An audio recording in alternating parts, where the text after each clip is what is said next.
Hey, Dan Meyer here, and today I'm going to share with you the third part in a series of business plan tips and tricks and hacks and things you can do. First, we talked about, what is a business plan? What types of business plans are there? Then I talked about how to write a business plan. So the previous two videos in this series, and now the third one, writing tips. So as you're writing your business plan, some tips to help you write a better business plan.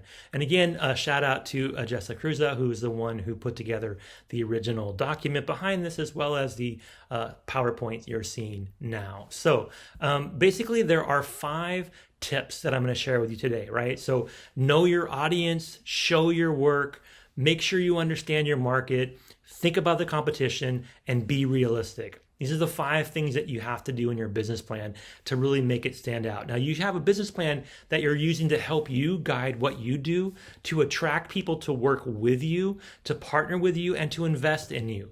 And you need to have a good business plan written out to do all of these things. So whether you're starting out a new business, launching something for the first time, growing a new business, growing an existing business, launching a new part of your business, spinning something off, or relaunching after deciding to do something completely different, business plans are still required for people to be able to really get their value out of their business. They bring us focus, they give us structure, and they help us articulate what we're trying to do.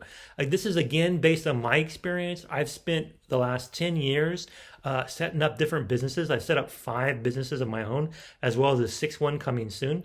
I've helped over 30 clients grow their business, in some cases launch, in some cases scale, in some cases just to be able to continue operations. This is based on my experience, and I'm going to share with you these tips that I think are really important. So number 1, when you write a business plan, tip number 1 is you have to keep your audience in mind, right? You may have to write multiple business plans where they have variations for different audiences. What you're going to use as a business plan to attract employees is going to be different than what you're going to do to attract investors, right? So attracting investors means that you want to have a lot of things that are going to show the profitability of the company, that are going to show the benefits of being associated with you and your team. Building a business plan to be able to attract business partners and attract employees is more about what they're going to get out of it, not necessarily financially, but more how they're going to have a good time working with you, how they're going to enjoy what they do, how they're going to take pride in their work, and how they're going to grow as a professional as they're part of your company. They're very different focuses, so keep that in mind. Also, if you're doing some kind of like pitch deck for investors, you don't want a long written Word document to pitch to them. You want to have it if they need it. They may ask for the business plan. You want to have it ready, but that's more of a pitch deck where you're going in front of investors and you're pitching to them why they should invest in you. So we'll talk about pitch decks later, but today we're focusing on the business plan. And usually it's a Word document that you start out with going to Google and typing in business plan template and getting that template and starting to fill it out. There are certain elements that are in every business plan, like executive summary and overview and competitive analysis and market research or market analysis, and of course your financial model. So whatever template you're using for your business plan, you want to make sure you've written that out, that you've thought it through for your audience, and then you have one ready to send on demand. Now you could probably make a PDF of it, so that it's not editable, it's easier to share. You want to make sure the business plan has no typos, that it's well, professional looking, it's spaced well, it's a nice size font. Don't make things too small to read. Don't make things too big. Find that middle ground. For me, I use Verdana 12, right? Verdana font size 12 for pretty much all my professional documents. It's a clear, easy to read font. Font size 12 comes across well. So that's what I use. This is my 2 cents. So keep your audience in mind. Now you want to showcase your business and what's worth being part of it in your business document. So what makes your business special? What's different about your business than every other business? What are you going to do better, faster, quicker, longer than other people are going to do for the same client? What is it about you that makes it special? Because a lot of people will invest, whether they be investing to put money into your company or investing their career into your company. They want to know it's worth it. And they want you to be the one to show them how it's worth it, because they're going to invest in you. A great idea is one thing, but a great idea is only going to work if there's someone behind it, a great leader and a good team. So you want to make sure that you're showing the worth. So if you're looking to show investors your worth, you talk about the successes and accomplishments of you and your team. You look at what you've done in the past to be able to justify their faith in you. Then you also combine that with where it's going to take them, right? Show the worth over time. How much money are they going to make off of your idea and your business over time? Same for employees, only it's not going to be, financial gain as much as it's going to be professional gain. What are they going to benefit being associated with you and your business over time?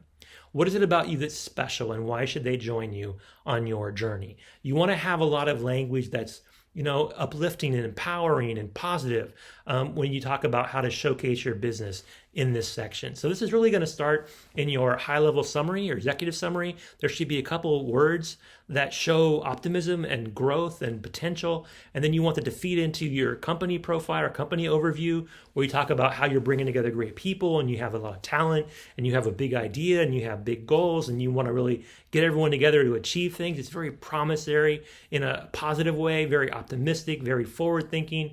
You want the future to be brighter because of what you're doing with your business. The next thing is you really want to understand your market. And I mentioned this before in the previous two videos.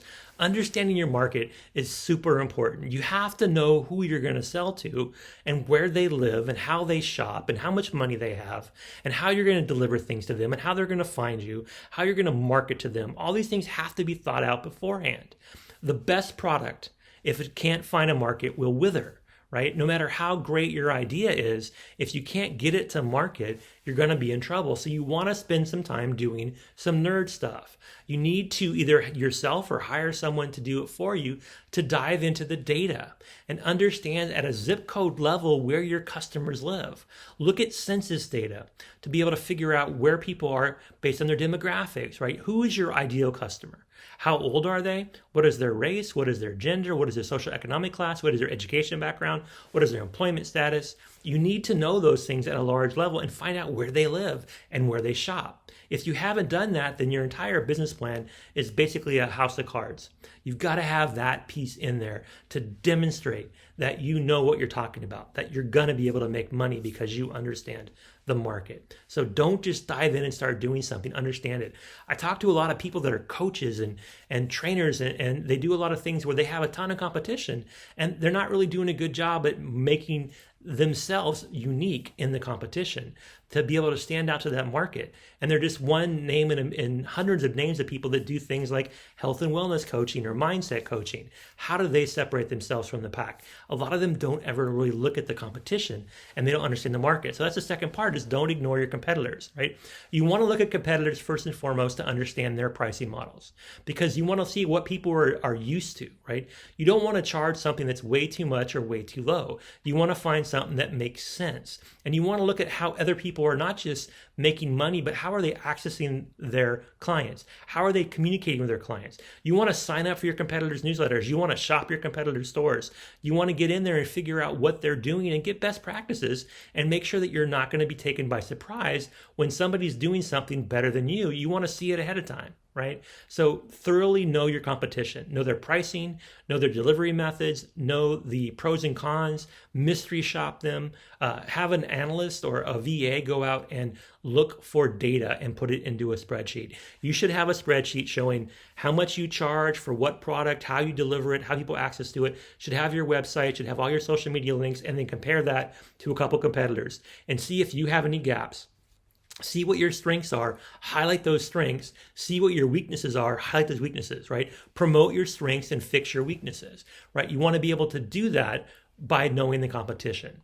So marketing and competition go hand in hand, right? You want to make sure that you understand your market and you understand the competition. And most importantly, in your business plan, you want to be realistic. I mentioned before, you should be a little promissory. But I mean by that is that you're going to promise to do your best. You're going to promise to make a difference. You're going to promise to try really hard. You can't promise results. You can hope for results. That's the realistic part, right? You can plan for success. You can talk about what success looks like. But you have to be realistic. Make sure your goals are attainable, right?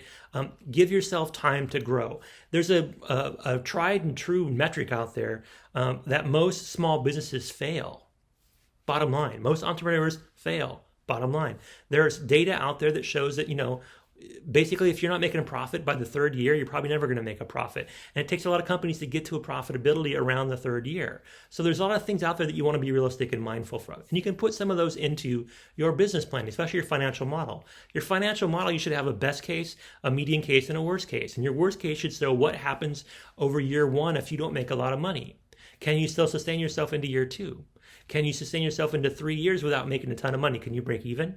Can you be able to do things that will help you slowly, incrementally get successful? This is the case in one of my businesses. My first year of doing analytics training, I didn't make a lot of money. I did a lot of free talks. I spoke at schools. I did a lot to build up my brand. But in the end, I ended up spending more money to grow my business than I made. Second year, I started breaking even. By the third year, I was making a profit. By the fourth and fifth year, I was making a big profit because it took me a while to figure things out. So you want to kind of have that in your plan by putting some assumptions in your financial model.